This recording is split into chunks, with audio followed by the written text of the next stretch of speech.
Welcome guys GK MCQs MK channel में आपका बहुत बहुत स्वागत है। सब्सक्राइब कीजिए जीके एमसीक्यूज एमके चैनल को और पाइए रोजाना मल्टीपल चॉइस क्वेश्चन जो कि आपके एंट्रेंस एग्जाम और कंपटीशन एग्जाम के लिए बहुत ही ज़्यादा जरूरी है। सो गाइज इस वीडियो में आज हम डिस्कस करने वाले फिजिक्स यानी कि भौतिक विज्ञान से रिलेटेड क्वेश्चन। ठीक है, तो पहला क्वेश्चन है हमारा, चर्म रोग के उपचार में प्रयोग किया जाने वाला रेडियो आइसोटोप है। जो चर्म रोग होता है, स्किन डिजीज होती है, उनके उपचार के लिए, त्वचा के जो रोग होते हैं उनके उपचार के लिए जो प्रयोग में किया जाने वाला रेडियो आइसोटोप है। रेडियो सीसा, रेडियो कोबाल्ट या फिर रेडियो फास्फोरस या फिर रेडियो आयोडीन। 5 सेकंड का आपके पास टाइम है, ऑप्शन सेलेक्ट कर लेना है आपको। आई होप आपने ऑप्शन सेलेक्ट कर लिया होगा। इसका राइट ऑप्शन हो जाएगा हमारा रेडियो फास्फोरस। ठीक है, रेडियो फास्फोरस होता है जो कि चर्म रोग के उपचार में प्रयोग किया जाता है। ठीक है, चलते आगे की ओर। अगला क्वेश्चन है, बहुत अधिक ऊंचाई पर मनुष्य की लाल रुधिर कणिकाएं, हमारी जो आरबीसी होती है, उसका आकार बढ़ जाता है, संख्या बढ़ जाती है, आकार छोटा हो जाता है, ये संख्या घट जाती है। बताइए, बहुत ही मोस्ट इंपॉर्टेंट क्वेश्चन है कि मनुष्य की जो कोई मान लो पर्वत पर रहता है, ठीक है, यहाँ पर कोई रहता है तो उसकी आरबीसी में क्या डिफरेंट आएगा कंपेयर टू अगर कोई मैदान फील्ड में रहता है तो। ठीक है, तो चट्टानों पर जो रहता है अधिक ऊंचाई पर, उसके आरबीसी में क्या इफेक्ट आएगा, आप साइंस के स्टूडेंट होंगे तो इजीली इसको बता सकते हो। ठीक है, 5 सेकंड का आपके पास टाइम है। आई होप आपने ऑप्शन सिलेक्ट कर लिया होगा। इसका राइट ऑप्शन हो जाएगा कि संख्या बढ़ जाती है। ठीक है, चलते आगे को। ऑक्सीजन की संख्या इसमें दिया हुआ है कि ऑक्सीजन तो कम होगा ऊपर जाएंगे तो। ठीक है, तो इसी कंडीशन में आरबीसी की संख्या बढ़ जाएगी। ठीक है, अगला क्वेश्चन है हमारा, आधुनिक चर्म शोधन उद्योगों में ऐसी कौन सी भारी धातु पाई जाती है जो विषैली होती है। आजकल के जो मॉडर्न चर्म शोधन इंडस्ट्रीज है, उद्योग है, ऐसे में कौन सी धातु पाई जाती है जो विषैली होती है। निकेल, जस्ता, क्रोमियम या फिर सीसा। 5 सेकंड का टाइम है, आपको वन ऑप्शन सेलेक्ट कर लेना है। गाइस जिससे क्या होती है, इससे प्रैक्टिस अच्छी होती है आपकी। अब आप कोई भी वन ऑप्शन अपने माइंड में सेलेक्ट कर रहे हो, अब इसका आंसर मैं बताऊंगा। अगर आपका गलती होगा तो अपने आप को ये कहोगे कि हाँ कि गलती था हमारा। ठीक है, अगर सही होगा तो खुश हो जाएंगे आप। ठीक है, तो ये प्रैक्टिस भी हो रही है आपकी साथ में और मल्टीपल चॉइस क्वेश्चन भी हो रहे हैं। ठीक है, दोनों काम एक साथ में हो रहा है, अच्छी बात है। आई होप चूज कर लिया होगा आपने सोच समझ के। सोचा कर लेते, इसका राइट ऑप्शन हो जाएगा हमारा क्रोमियम। ठीक है, क्रोमियम और राइट ऑप्शन हो जाएगा। क्रोमियम में ऐसी भारी धातु है जो कि विषैली होती है आधुनिक चर्म उद्योगों में। ठीक है, चलते आगे को। अगला क्वेश्चन है, इंस्टांसियम लवण के द्वारा बुनसेन ज्वाला को कौन सा रंग प्रदान किया जाता है। ऑप्शन है नीलाभ हरा, सेव का हरा, सेव जैसा हरा, या फिर किरमिजी लाल, या फिर इनमें से कोई नहीं। बताइए, इंस्टांसियम लवण के द्वारा बुनसेन ज्वाला को कौन सा रंग। देखो, कोई भी ये केमिकल हो गया, कोई भी लवण हो गया, अगर हम ज्वाला के पास ले जाएंगे ना तो उसका कलर दिखाई अलग ही सा आपका दिखाई देता है। तो कलर से भी हम पहचान कर सकते हैं बहुत सी चीज़ों की, केमिकल की। 5 सेकंड का टाइम है, आपको वन ऑप्शन सेलेक्ट कर लेना है। आई होप आपने ऑप्शन सेलेक्ट कर लिया होगा। इसका राइट ऑप्शन हो जाएगा किरमिजी लाल। ठीक है, चलते आगे को। अगला क्वेश्चन है, कृत्रिम सैटेलाइट के अंदर व्यक्ति भारहीन महसूस करता है क्योंकि पृथ्वी के आकर्षण का बल उस स्थान पर शून्य होता है, चंद्रमा के आकर्षण के द्वारा बल संतुलित होता है, अभिकेंद्र बल के समान होता है, या फिर सैटेलाइट के विशेष डिजाइन के कारण प्रभावहीन होता है। बताइए। जी बिल्कुल भारहीन महसूस करता है, बिल्कुल भी उसको वजन नहीं लगता। ऐसा क्यों होता है, क्योंकि पृथ्वी का आकर्षण का बल क्या होता है। ये 4 ऑप्शन आपके सामने है, आपने 11th 12th अच्छे से पढ़ी होगी तो आप इसका आंसर दे पाओगे। ग्रेविटेशन से लिया गया क्वेश्चन है ये। आई होप आपने चूज कर लिया होगा। इसका राइट ऑप्शन हो जाएगा हमारा अभिकेंद्र बल के समान होता है। ठीक है, क्योंकि पृथ्वी के आकर्षण का बल अभिकेंद्र बल के समान होता है। चलते आगे को। अगला क्वेश्चन है, आधुनिक शक्तिशाली चुंबक किससे बनते हैं। बताइए, हमारा जो मॉडर्न शक्तिशाली पावरफुल जो मैग्नेट है वो किससे बनती है। लोहा यौगिक से, या फिर लोह चुंबकीय पदार्थों से, या फिर एल्यूमिनियम, कोबाल्ट एवं निकल से। पिछली बार भी पूछा गया है क्वेश्चन। ठीक है, इंट्रेंस एग्जाम में। लोहा, कोबाल्ट एवं निकल की मिश्रित धातु से। बताइए। और ये चुंबक वाले चैप्टर से पूछा गया क्वेश्चन है, चुंबक वाला चैप्टर है आपके मैग्नेटिक वाला, वहाँ से पूछा गया। 5 सेकंड का टाइम है, आपको ऑप्शन चूज करना है।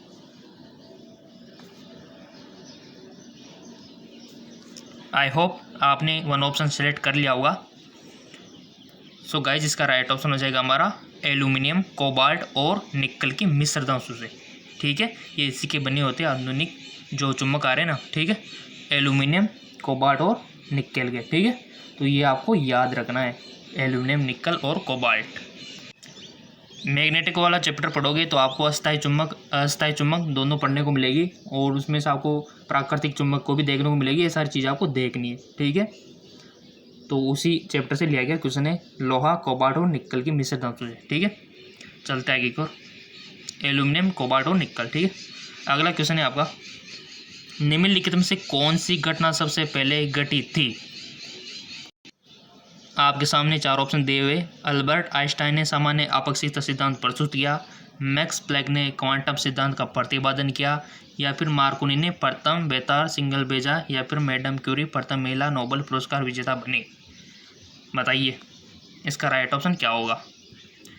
यानी कि आपको साइंटिस्टों के बारे में, वैज्ञानिकों की नॉलेज होना चाहिए, तब जाके आप इसको सही कर पाओगे। ठीक है, तो साइंस के स्टूडेंट हो तो पता ही है कि कौन सा साइंटिस्ट ने क्या किया और सबसे पहली घटना कब हुई। बताइए, लगाइए दिमाग थोड़ा सा। अगर आपने अच्छे से पढ़ा होगा केमिस्ट्री, फिजिक्स, है ना, तो इजीली दे पाओगे। Albert Einstein, Max Planck, Marconi और मैडम क्यूरी, सबसे पहले कौन सी घटी थी घटना? आई होप आपने सेलेक्ट कर लिया होगा।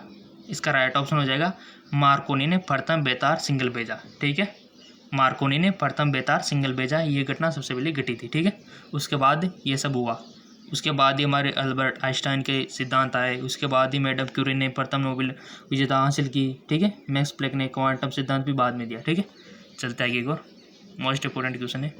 अगला क्वेश्चन है कि फोटोग्राफी में मुख्य रंग कौन से होते हैं? फोटोग्राफी में मुख्य, मूल रंग, मेन जो कलर होते हैं कौन से होते हैं? ऑप्शन कंफ्यूजन टाइप के है, तो आपको थोड़ा सा ध्यान रखना है। 5 सेकंड का टाइम है आपके पास। ठीक है, आई होप आपने चूज कर लिया होगा। इसका राइट ऑप्शन हो जाएगा हमारा लाल, नीला और हरा। लाल, नीला और हरा, RBG। ठीक है, RBG से आप याद रख सकते हो, रेड, ब्लू, ग्रीन। ठीक है, चलता है एक और। अगला क्वेश्चन है, जब नींबू के रस को खाने के सोडे पर डाला जाता है तब उसमें से तेज बुलबुले निकलते हैं, क्योंकि इससे उत्पन्न गैस कौन सी होती है? मोस्ट इंपॉर्टेंट क्वेश्चन है, और इसको आप इस प्रकार से भी, अगर साइंस के स्टूडेंट हो, नींबू का रस और खाने का सोडा, तो सबसे पहले तो खाने का सोडे का सूत्र क्या होता है आपसे पूछा है मैंने। ठीक है, तो पता जिसको होगा तो बहुत बहुत धन्यवाद, और जिसको पता नहीं है तो इसका रासायनिक नाम भी पता कर लेना। ठीक है, सो गाइज इसका रासायनिक नाम होता है सोडियम बाइकार्बोनेट, खाने का सोडा, जिसका सूत्र क्या होता है? Sodium bicarbonate. ठीक है, NaHCO3। इसमें ऐड क्या कर रहे हैं अपन? नींबू का रस में क्या होता है? सल्फ्यूरिक अम्ल, तो सल्फ्यूरिक अम्ल का सूत्र H2SO4। ठीक है, तो इस रिएक्शन को हम सोल्व करेंगे तो क्या बनेगा? करो, NaHCO3 प्लस H2SO4, बताइए क्या बनेगा? आई होप आपने अपने रफ कार्य पर सोल्व कर लिया होगा। इसको जब हम सोल्व करते हैं तो हमारे पास क्या आता है? वाटर और गैस आती है, जो कौन सी होती है? CO2 गैस होती है। ठीक है, तो यहाँ पर हमको देखना है कि कौन सी, हम पाते हैं कि उसमें से CO2 गैस और H2O। ठीक है, तो गैस की पूछा है तो CO2 गैस यहाँ से रिलीज होती है। ठीक है, अब CO2 क्या बोलते हैं? Carbon monoxide. ठीक है, सही है? बिल्कुल गलत है। कार्बन मोनोऑक्साइड ये होता है और कार्बन डाइऑक्साइड ये होता है। थोड़ा सा इसका ध्यान रखना। आप क्या फ्लो में गलती कर देते हो, बट ऐसा नहीं करना है। वहाँ ऑप्शन में आपके कार्बन मोनोऑक्साइड भी दिया हुआ होगा और बहुत सारे उसको टिक करके आएंगे। ठीक है, तो ये गलती आपको नहीं करनी है। कार्बन मोनोऑक्साइड अलग होती है, कार्बन और ऑक्साइड अलग होती है। ठीक है, मोनो जुड़ गया तो ये आएगा। और आपसे पूछा जाए कि कौन सी गैस निकलती है तो आपको कार्बन डाइऑक्साइड बताना है। ठीक है, CO2। जो कि आग को बुझाने में सहायक है। और बहुत सी जगह आपने देखे होंगे, बैंक में कभी गए हो, इस प्रकार का सिलेंडर, पेट्रोल पंप पे पेट्रोल भराने तो आप गए होंगे बहुत सी बार, तो वहाँ पर भी आपने देखा होगा इस प्रकार की सिलेंडर रखे हुए होते हैं, ठीक है। तो इसमें क्या होता है, इसमें यही होता है, यहाँ पर खाने का सोडा भरा हुआ होता है ना, और ऊपर अम्ल की एक ऐसे करके H2SO4 भरा हुआ आता है, ठीक है, अम्ल भरा हुआ आता है। और ऐसे कांच की ये होती है नली, ठीक है। इसमें से ऊपर प्रेस करने के लिए बटन होता है, जैसे आग लगती है तो हम इसको प्रेस कर देते हैं तो ये नली का क्या हो तो टूट जाती है, ब्रेकडाउन हो जाती है, और सारा अम्ल इसके खाने के सोडे पर ऊपर जा गिरता है। तो ऐसे में रिएक्शन हो जाती है और हमारी CO2 गैस बन के इस नली में हम इसको बाहर निकाल देते हैं और आग बुझ जाती है, सिंपल, ठीक है। तो यही साइंस लगती है वहाँ पर भी। चलते आगे और आई होप आपके समझ में आ गया होगा। चलते, निम्नलिखित में से किस कोटि के फोटो प्रिंट की जीवन अवधि सबसे लंबी होती है, बताइए। पिक्सर वाले रंगीन प्रिंट, पिक्सर के बिना रंगीन प्रिंट, या फिर श्वेत श्याम प्रिंट, या फिर कंप्यूटर विकसित श्वेत श्याम। सिंपल क्वेश्चन है, 5 सेकंड का टाइम है आपके पास। आई होप आपने चूज कर लिया होगा। इसका राइट ऑप्शन हो जाएगा श्वेत श्याम प्रिंट, ठीक है। ओके गाइज, ये हमारे यहाँ तक 10 क्वेश्चन हो चुके हैं। अब चलते हैं नेक्स्ट क्वेश्चन की और। अगला क्वेश्चन है, जिस प्रौद्योगिकी के कारण हरित क्रांति आई उसके मूल अंग है, बताइए। जनशक्ति, यांत्रिक कृषि, फसल प्रतिमान, या फिर सिंचाई, जैव रासायनिक उर्वरक, या फिर विद्युत सिंचाई। जिस श्वेतन प्रौद्योगिकी के कारण हरित क्रांति पर ध्यान देना है। देखो, श्वेत क्रांति अलग होती है, हरित क्रांति अलग होती है, नील क्रांति अलग होती है, तो थोड़ा सा ध्यान देना है आपको। 5 सेकंड का टाइम है, ऑप्शन आपको सिलेक्ट करना है। आई होप आपने ऑप्शन सिलेक्ट कर लिया होगा। इसका राइट ऑप्शन हो जाएगा हरित क्रांति का सिंचाई, जैव रासायनिक उर्वरक और अधिक उत्पादन करने वाले बीजों की किस्म, ठीक है। चलते आगे और। अगला क्वेश्चन है, तांबे की डिस्क में एक छेद है, यदि डिस्क को गर्म किया जाए तो छेद क्या होगा, बताइए। Most important question. तांबे की कोई डिस्क है जिसमें कोई भी छेद है, ठीक है, अगर इसको गर्म किया जाएगा तो छेद का आकार में क्या डिफेक्ट पड़ेगा, क्या इफेक्ट पड़ेगा। आकार बढ़ेगा, घटेगा, या फिर उतना ही रहेगा, या फिर पहले बढ़ता है या फिर घटता है। सोच समझ के बढ़ता ना आपको। तांबे की डिस्क में एक छेद है, यदि डिस्क को गर्म किया जाए तो क्या होगा। थोड़ी सी फिजिक्स आपको लगानी है यहाँ पे, सोच समझ के आंसर देना है। 5 सेकंड का आपके पास टाइम है।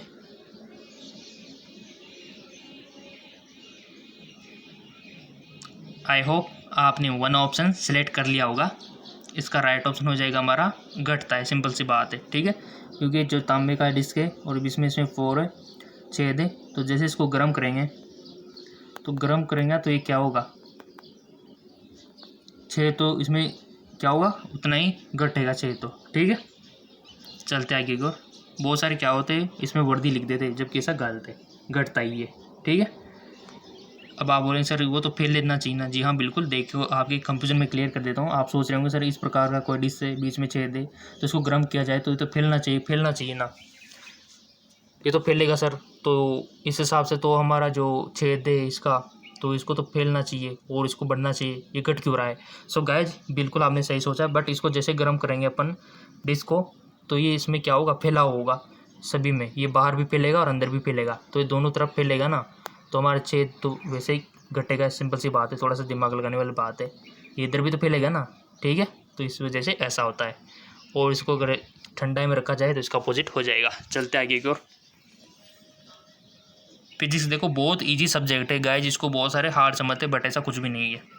मोस्ट इंपॉर्टेंट क्वेश्चन, जो कि रेडियो एक्टिव और अर्धवायु से बनता है। रेडियो एक्टिव की परिघटना की खोज किसने की थी। मोस्ट इंपॉर्टेंट क्वेश्चन, जो कि आपके लाइफ टाइम काम आने वाला है। ऑप्शन ए मैडम क्यूरी ने, ऑप्शन बी जे थॉमसन ने, फ्लोरेंटाइन ने, या फिर बेकरल ने। 1 ऑप्शन आपको सिलेक्ट करना है और वो सही होना चाहिए। देखो, आप साइंस के स्टूडेंट हो।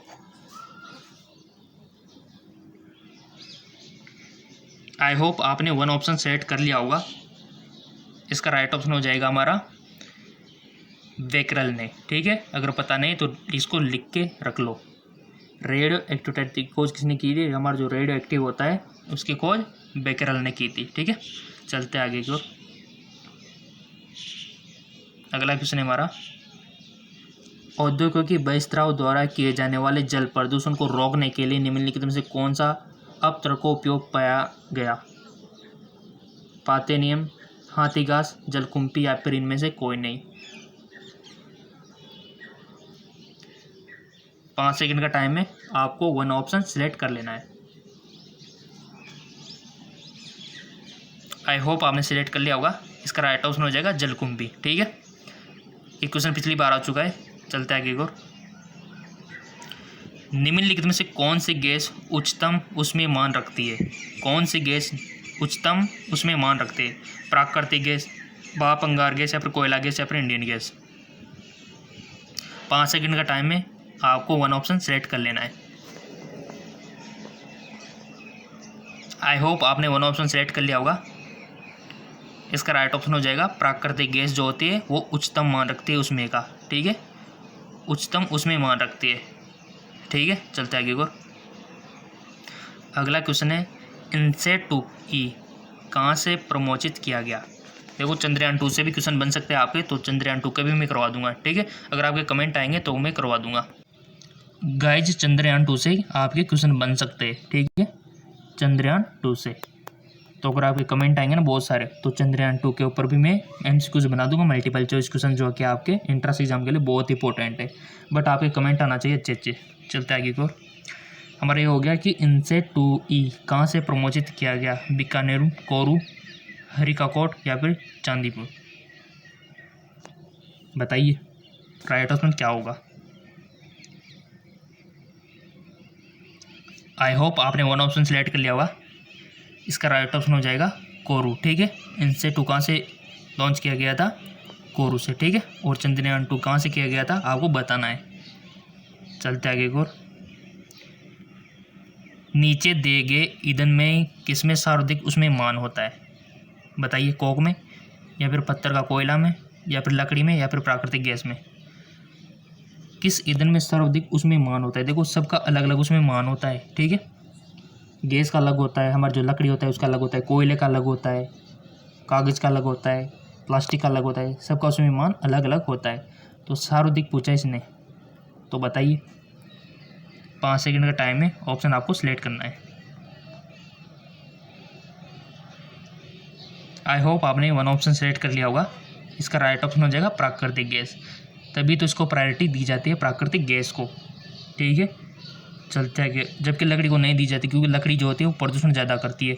ठीक है, वातावरण के लिए, और ये जो प्राकृतिक गैस होती है बेस्ट रहती है प्राकृतिक को इन्वायरमेंट में, ये इन्वायरमेंट फ्रेंडली है। ठीक है, ये हमारे वातावरण में कोई प्रदूषण नहीं करती है।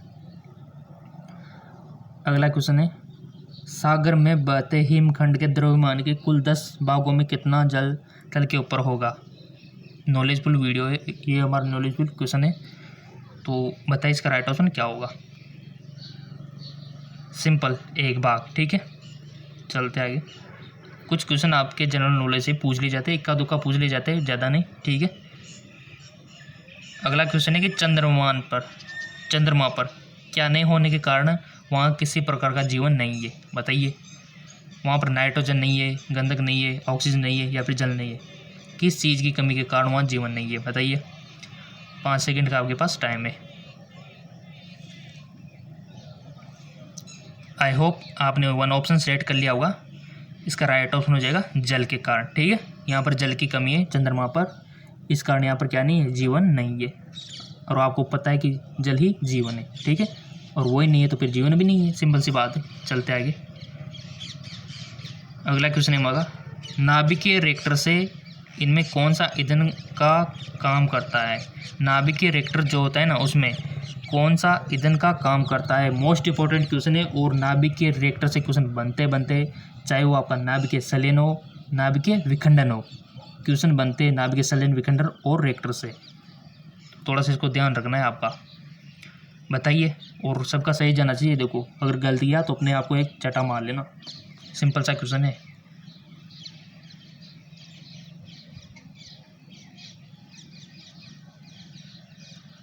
आई होप आपने वन ऑप्शन सिलेक्ट कर लिया होगा। इसका राइट ऑप्शन हो जाएगा यूरेनियम। क्या होगा? यूरेनियम। ठीक है, नाभिकीय रिएक्टर में कौन सा ईंधन का काम करता है? यूरेनियम करता है। याद हो जाएगा, यूरेनियम। नेक्स्ट क्वेश्चन है हमारा, चंद्रमा पर कोई अंतरिक्ष यात्री नली की सहायता से नींबू का शरबत नहीं पी सकता, क्यों नहीं पी सकता बताइए। चंद्रमा पर घनत्व के कारण, क्योंकि वहाँ पर घनत्व त्वरण कम है। चंद्रमा पर कोई वायुमंडल नहीं है। चंद्रमा पर नींबू के शरबत का त्वरित वाष्पीकरण हो जाता है। इनमें से कोई नहीं। 5 सेकंड का टाइम है आपके पास। आई होप आपने चूज कर लिया होगा। इसका राइट ऑप्शन हो जाएगा हमारा, चंद्रमा पर कोई वायुमंडल नहीं है। ठीक है, चलते आगे की ओर। बर्फ के टुकड़े 1 गिलास शुद्ध जल और 1 गिलास शुद्ध एल्कोहल में डालने पर बर्फ जल में ऊपर के स्तर पर होगी। देखो क्वेश्चन को समझो। बर्फ के टुकड़े 1 गिलास शुद्ध जल और 1 गिलास शुद्ध एल्कोहल में डालने पर बर्फ क्या होगी, जल में ऊपर की सतह पर रहेगी, एल्कोहल में ऊपर की सतह पर रहेगी, दोनों में एक ही स्तर पर रहेगी, या फिर एल्कोहल में तैरती रहेगी, जल में डूब जाएगी। मोस्ट इंपॉर्टेंट क्वेश्चन है, अगर आपने उत्प्लावन के बारे में पढ़ा होगा तो। ठीक है, 2 गिलास है आपके पास, एक में पानी भरा हुआ है और एक में एल्कोहल। ठीक है, शराब भरी हुई है, ठीक है, एल्कोहल, और एक में जल भरा हुआ है। तो आपने ऊपर से बर्फ़ का टुकड़ा डाला दोनों में, तो क्या कंडीशन में क्या होगा, ये आपके सामने ऑप्शन दिए हुए। सोच समझ के बता दो 5 सेकंड में।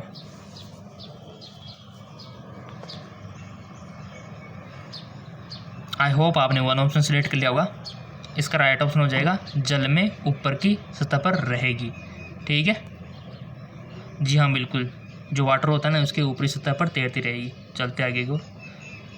अब आप बोलेंगे सर ये कैसे हुआ, क्यों हुआ। उत्प्लावन बल के बारे में पढ़ा होगा या फिर आपने घनत्व के बारे में पढ़ा होगा थोड़ा सा भी, तो आप इजीली कर सकोगे इसको दिमाग लगा के।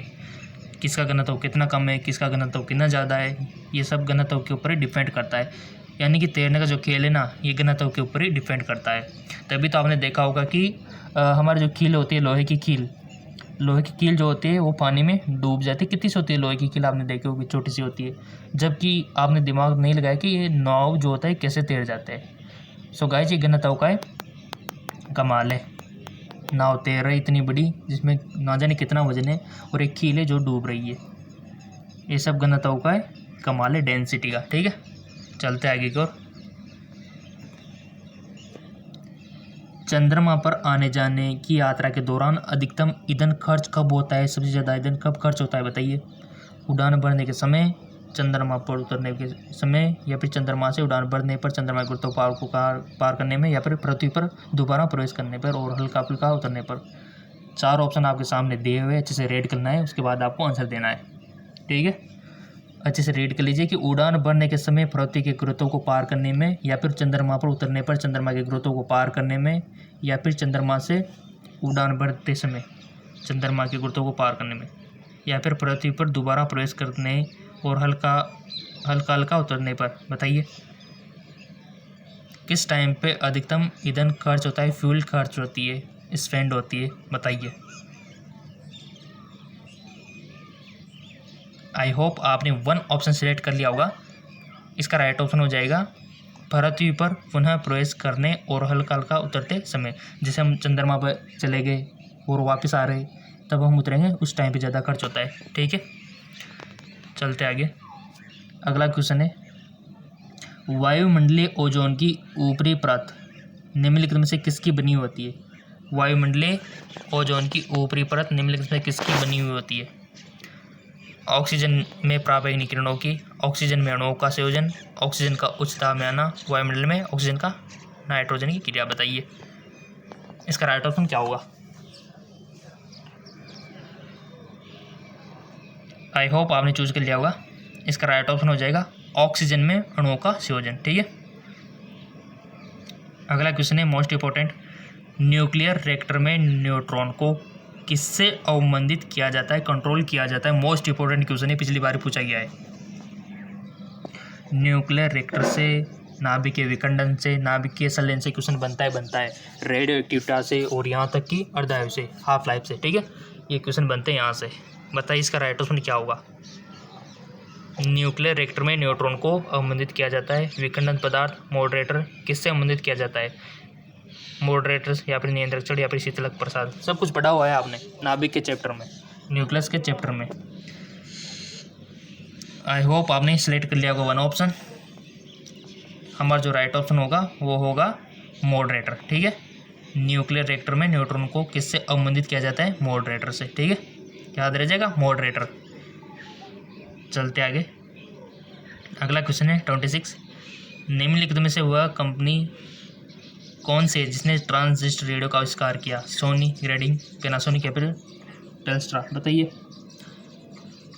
5 सेकंड का टाइम दिया जाता है आपको, सोच समझ के आपको वन ऑप्शन सेलेक्ट कर लेना है।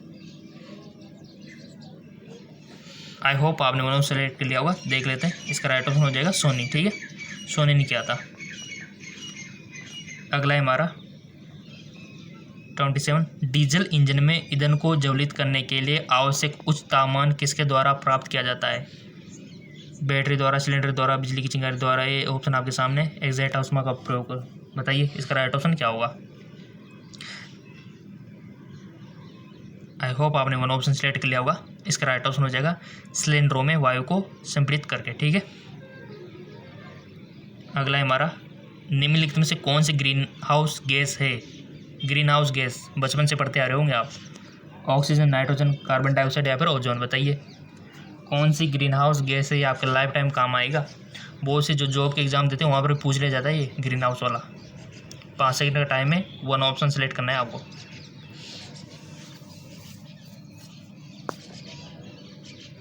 आई होप आपने वन ऑप्शन सेलेक्ट कर लिया होगा। इसका राइट ऑप्शन हो जाएगा कार्बन डाइऑक्साइड, CO2। ठीक है, CO2 जो है ग्रीन हाउस गैस है।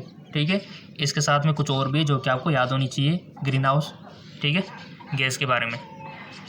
अगला क्वेश्चन है कि निम्नलिखित में से किस तत्व की सापेक्ष परमाणु सहती कौन सी है? सहती का मतलब द्रव्यमान। ठीक है, जो परमाणु से बनी है, जिसमें प्रत्येक में 17 प्रोटॉन और 18 न्यूट्रॉन और 17। मोस्ट इंपॉर्टेंट क्वेश्चन, ऐसे क्वेश्चन अक्सर पूछ लिए जाते हैं। यहाँ पर कोई भी चेंजिंग हो सकता है। ठीक है, कुछ इस प्रकार क्वेश्चन बनते हैं कि जिसमें 17 तो प्रोटॉन हो, 18 न्यूट्रॉन हो और 17 इलेक्ट्रॉन हो। यानी कि पीरियोडिक टेबल की नॉलेज पूछ लिया आपसे, बता दो किस में होता है ऐसा।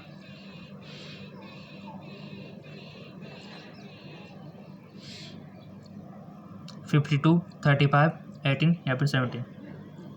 आई होप आपने वन ऑप्शन सेलेक्ट कर लिया होगा। निम्नलिखित में से किसी तत्व की सापेक्षित परमाणु सहती कौन सी है जो परमाणु से बनी है, जिसमें प्रत्येक में 17 इलेक्ट्रॉन? सिंपल, इसका राइट ऑप्शन हो जाएगा हमारा 35। ठीक है, 35 हो जाएगा, क्योंकि इसमें कंबाइन क्या करते हैं हम, 17 + 18 34 35 हो गया। ठीक है, ये राइट ऑप्शन हो जाएगा। चलते आगे, नेक्स्ट क्वेश्चन है हमारा निम्नलिखित में से किसका प्रयोग परिस्थितक के रूप में किया जाता है? सल्फर डाइऑक्साइड, क्लोरीन, फ्रियोन या फिर फॉस्फीन? 5 सेकंड का आपको टाइम दिया जाता है। आई होप आपने वन ऑप्शन सेलेक्ट कर लिया होगा। इसका राइट ऑप्शन हो जाएगा हमारा फ्रियोन। ठीक है, परिस्थितक के रूप में फ्रियोन का यूज किया जाता है। सो गाइज, ये हमारे पेजेस के कंप्लीट 30 क्वेश्चन कंप्लीट हो चुके हैं। अगर आपको रासायनिक विज्ञान, बायोलॉजी के या फिर आपने प्रीवियस क्वेश्चन अगर ज्वाइनिंग नहीं लिए, आपने नहीं किया, तो डिस्क्रिप्शन में लिंक दिया हुआ है, उनको भी प्लीज़ कर लीजिए, क्योंकि आपका एंट्रेंस एग्जाम बहुत ही नज़दीक आने वाला है। ऐसे में तैयारी की आपको डबल ट्रिपल रिक्वायरमेंट है। तो जाइए, नीचे डिस्क्रिप्शन लिंक दिया हुआ है। केमिस्ट्री के क्वेश्चन है उनको भी सोल्व कर लीजिए, और बायोलॉजी के कुछ क्वेश्चन है उनको भी सोल्व कर लीजिए। अगर आप नए हैं तो नहीं किया होगा आपने शायद। ठीक है, तो डिस्क्रिप्शन लिंक दिया हुआ है, इन सभी का मिस नहीं करना है। देखो, आपको कंटिन्यू रखना है आपको। ठीक है, तो डिस्क्रिप्शन लिंक दिया हुआ है, वहाँ से प्राप्त कर लो उन सभी को, जो कि केमिस्ट्री के भी है और बायोलॉजी के भी है, ताकि आपका एंट्रेंस एग्जाम में अच्छे नंबर आ जाए और अच्छे नंबर से आपको अच्छा कॉलेज मिल जाए। ठीक है, ओके, धन्यवाद। सो गाइज, आपको कोई भी पूछना हो, कोई भी शिकायत हो, कोई भी आपको कमेंट बॉक्स में लिख सकते हो। और रोज़ाना आपको मल्टीपल चॉइस क्वेश्चन मिलते रहेंगे यहाँ पे। ठीक है, रोज़ाना, और आपका एंट्रेंस एग्जाम अवश्य क्रैक होगा। और अच्छे से आप तैयारी करते रहिए, मल्टीपल चॉइस क्वेश्चन करते रहिए। ठीक है, और नीचे डिस्क्रिप्शन में मल्टीपल चॉइस क्वेश्चन और भी दिए हुए हैं, उनको भी कीजिए। डिस्क्रिप्शन में लिंक दिया हुआ है, जाइए।